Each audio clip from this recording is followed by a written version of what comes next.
നമ്മുടെ സമൂഹത്തിൽ ഈ ലഹരി മാഫിയ സംഘങ്ങളുടെ ഇടപെടലുകൾ പലതരത്തിലും വ്യാപിച്ചുകൊണ്ടിരിക്കുകയാണ്. സമീപ ദിവസങ്ങളിൽ കേരളത്തിൽ കേട്ട വാർത്തകളിൽ യുവാക്കളും വിദ്യാർത്ഥികളും ഈ പുതിയ തരം ലഹരിക്ക് അടിമപ്പെട്ട് സ്വന്തം രക്ഷിതാക്കൾ ഉൾപ്പെടെ കൊലപ്പെടുത്തിയിട്ടുള്ള അങ്ങേയറ്റം ദൗർഭാഗ്യകരമായിട്ടുള്ള സംഭവങ്ങളുടെ വാർത്തകളാണ്. പുതിയ തരം ഡ്രഗ്സ്, അത് സിന്തറ്റിക് ഡ്രഗ്സ് ഉണ്ട്, അതുമായി ബന്ധപ്പെട്ട അതിൻ്റെ പുതിയ വകഭേദങ്ങൾ പല തലത്തിലും പ്രചരിപ്പിച്ചുകൊണ്ടിരിക്കുകയാണ്.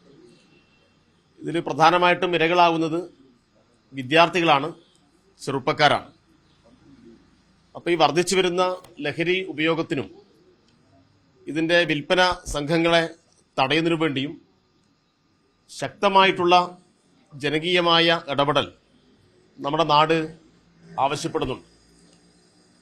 അതുകൊണ്ട് തീർച്ചയായും ഡിവൈഎഫ്ഐയുടെ നേതൃത്വത്തിൽ ഇതുമായി ബന്ധപ്പെട്ട അതിവിപുലമായിട്ടുള്ളൊരു ക്യാമ്പയിന് നേതൃത്വം കൊടുക്കാൻ പോവുകയാണ്. ഡിവൈഎഫ്ഐ നേരത്തെ ജനകീയ കവചം എന്ന പേരിൽ ഒരു ക്യാമ്പയിന് നേതൃത്വം കൊടുത്തിരുന്നു.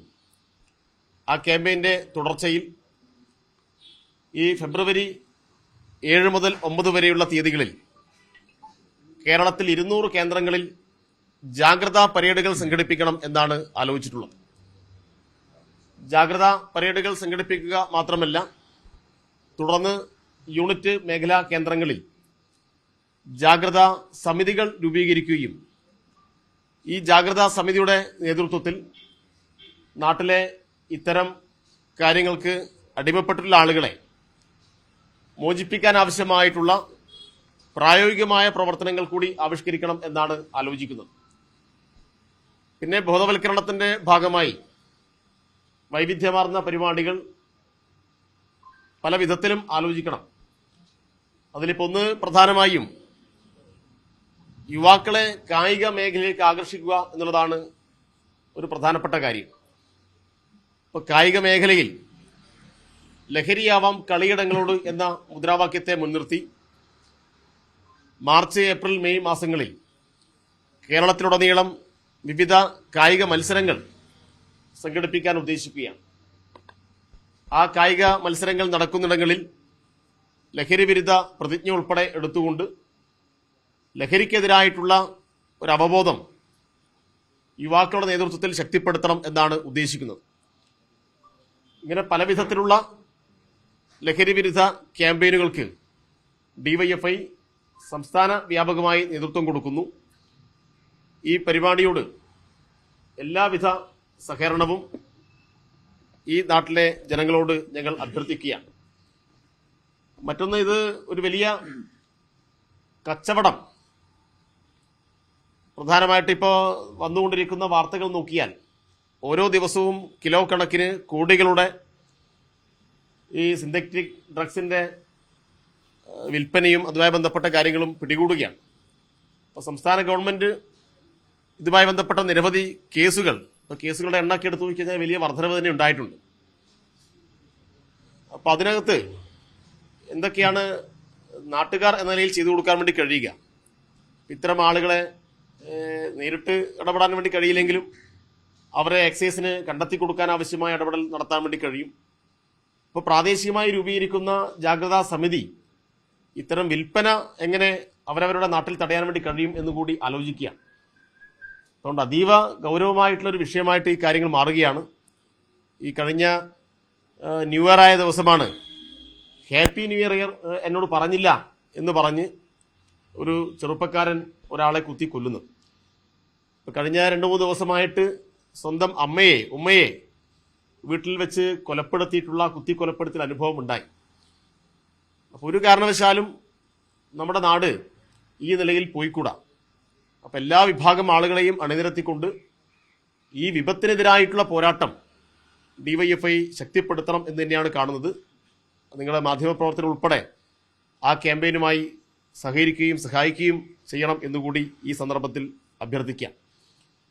മറ്റൊന്ന്, ഡിവൈഎഫ്ഐ ജനുവരി 30 ഗാന്ധി രക്തസാക്ഷി ദിനത്തിൽ സ്റ്റാൻഡ് ഫോർ സെക്യുലർ ഇന്ത്യ എന്ന മുദ്രാവാക്യമുയർത്തി കേരളത്തിൽ 2500 കേന്ദ്രങ്ങളിൽ ഗാന്ധി അനുസ്മരണം സംഘടിപ്പിക്കുകയാണ്. പ്രത്യേകിച്ച് വർഗീയമായിട്ടുള്ള വിഭജനത്തിന്റെ വിവിധ ആശയങ്ങൾ രാജ്യത്തുടനീളം ശക്തിപ്പെടുന്ന സന്ദർഭത്തിൽ വിഭജനത്തിന്റെ ആശയങ്ങളെ സമൂഹത്തിൽ നിന്നും പുറത്ത് കളയുക എന്ന ഉദ്ദേശത്തോടു കൂടി ഗാന്ധി അനുസ്മരണം ഡിവൈഎഫ്ഐ സംഘടിപ്പിക്കുകയാണ്. ആ പരിപാടി വിജയിപ്പിക്കാൻ എല്ലാവരും രംഗത്തിറങ്ങണം എന്നുകൂടി അഭ്യർത്ഥിക്കാം. മറ്റൊരു പ്രധാനപ്പെട്ട കാര്യം, ഈ കേന്ദ്ര സർവകലാശാലയുണ്ട് കേരളത്തിൽ. ഇവിടെ കാസർഗോഡാണ് അതിന്റെ ആസ്ഥാനം. ഇപ്പൊ കാസർഗോഡ് കേന്ദ്ര സർവകലാശാലയിൽ വിവിധ തസ്തികകളിൽ RSSും BMSും കൊടുക്കുന്ന ലിസ്റ്റ് പ്രകാരം ആളുകളെ നിയമിക്കുകയാണ്. അവിടെ മെറിറ്റും സാമൂഹ്യനീതിയും എല്ലാം അട്ടിമറിച്ച് വ്യാപകമായ നിലയിൽ പിൻവാതിൽ നിയമനം നടത്തിക്കൊണ്ടിരിക്കുന്നു. അതുമായി ബന്ധപ്പെട്ട ഒരു ശബ്ദ സന്ദേശം കഴിഞ്ഞ ദിവസം പുറത്തു വന്നിട്ടുണ്ട്. മാധ്യമപ്രവർത്തകർ നിങ്ങൾക്കെല്ലാം അത് കിട്ടിയിരിക്കും എന്നാണ് കരുതുന്നത്. അപ്പൊ രജിസ്ട്രാർ തന്നെ BMSന്റെ ആളുകളുമായി ഞാൻ സംസാരിച്ചിട്ടുണ്ട്, അപ്പൊ അവർ പറയുന്ന ലിസ്റ്റ് അനുസരിച്ച് നിയമിക്കാം എന്നാണ് പറയുന്നത്. ഇതൊരു കാരണവശാലും അംഗീകരിക്കാൻ കഴിയാത്ത കാര്യമാണ്. ഇപ്പോൾ ജനുവരി 27-ാം തീയതി ഇന്റർവ്യൂ നടക്കും എന്ന് പറഞ്ഞ് അറിയിപ്പ് കൊടുത്തിട്ടുണ്ട്. അന്ന് എല്ലാവർക്കും ആ ഇന്റർവ്യൂവിൽ പങ്കെടുക്കാനും മെറിറ്റ് അനുസരിച്ച് ആ കാര്യങ്ങൾ അവിടെ നടക്കുകയും ചെയ്യും എന്ന് ഉറപ്പുവരുത്തേണ്ട ഉത്തരവാദിത്വം ആ സർവകലാശാല അധികാരികൾക്കുണ്ട്. കേന്ദ്ര സർവകലാശാലയുടെ വൈസ് ചാൻസലറും രജിസ്ട്രാറും ആ ഉത്തരവാദിത്വം നിർവഹിച്ചിട്ടില്ലെങ്കിൽ ശക്തമായ പ്രക്ഷോഭത്തിന് ഡിവൈഎഫ്ഐ നേതൃത്വം കൊടുക്കും.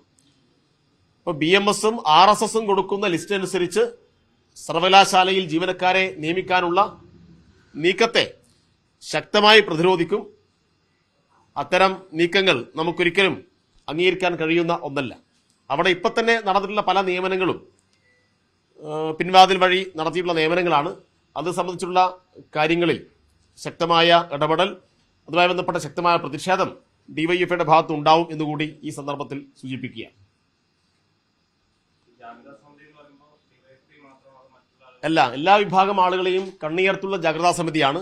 പ്രദേശത്തെ ക്ലബ്ബുകൾ ഉണ്ടാവും, സാംസ്കാരിക സമിതികൾ ഉണ്ടാവും, കായിക കൂട്ടായ്മകൾ ഉണ്ടാവും, വിദ്യാഭ്യാസ സ്ഥാപനങ്ങളുടെ അധികാരികൾ ഉണ്ടാവും. ബന്ധപ്പെട്ട നമ്മളുമായി സഹകരിക്കുന്ന എല്ലാവരെയും അതിനകത്ത് ഉൾപ്പെടുത്തണം എന്നുള്ളതാണ് കാണുന്നത്. ഇത് ഡിവൈഎഫ്ഐ മാത്രം അഡ്രസ് ചെയ്യേണ്ട ഒരു പ്രശ്നമായിട്ടല്ല കാണുന്നത്. അപ്പോൾ സ്കൂൾ PTA ഭാരവാഹികൾ ഉൾപ്പെടെ ചേർക്കേണ്ടതുണ്ട്. ഇപ്പോൾ കഴിഞ്ഞ ദിവസമൊക്കെ ചില സ്കൂളുകളിൽ നിന്ന് കിട്ടിയിട്ടുള്ള പുറത്തു നിന്നുള്ള വാർത്തകൾ ഞെട്ടിപ്പിക്കുന്നതാണ്. സ്കൂളിലെ പെൺകുട്ടികൾ ഉൾപ്പെടെ 10ാം ക്ലാസ്സിലും +2, +1, +2 ഒക്കെ പഠിക്കുന്ന പെൺകുട്ടികൾ ഉൾപ്പെടെ ഈ ഇതിന്റെ ഭാഗമായിട്ട് മാറുന്നു എന്ന അങ്ങേയറ്റം ദുഃഖകരമായിട്ടുള്ള വാർത്തകൾ നമ്മൾ കാണുകയാണ്. അപ്പോൾ പുറത്ത് അറിഞ്ഞ കുറേ വാർത്തകളുണ്ട്, പുറത്തറിയാത്ത കുറേ വാർത്തകളുണ്ട്. അപ്പോൾ ഇത് നാളെ ആരുടെ വീട്ടിലേക്കും കടന്നു വരാം എന്ന രൂപത്തിലാണ് കാര്യങ്ങൾ വരുന്നത്. അപ്പം അത് അതീവ ഗൗരവമായിട്ടൊരു പ്രശ്നമായിട്ട് തന്നെയാണ് ഡിവൈഎഫ്ഐ കാണുന്നത്. അവിടെ എല്ലാ വിഭാഗം ആളുകളെയും അണിനിരത്തിക്കൊണ്ട് അതിവിപുലമായ ഒരു ലഹരി വിരുദ്ധ ക്യാമ്പയിൻ എന്നാണ് ഡിവൈഎഫ്ഐ ഉദ്ദേശിക്കുന്നത്. തീർച്ചയായും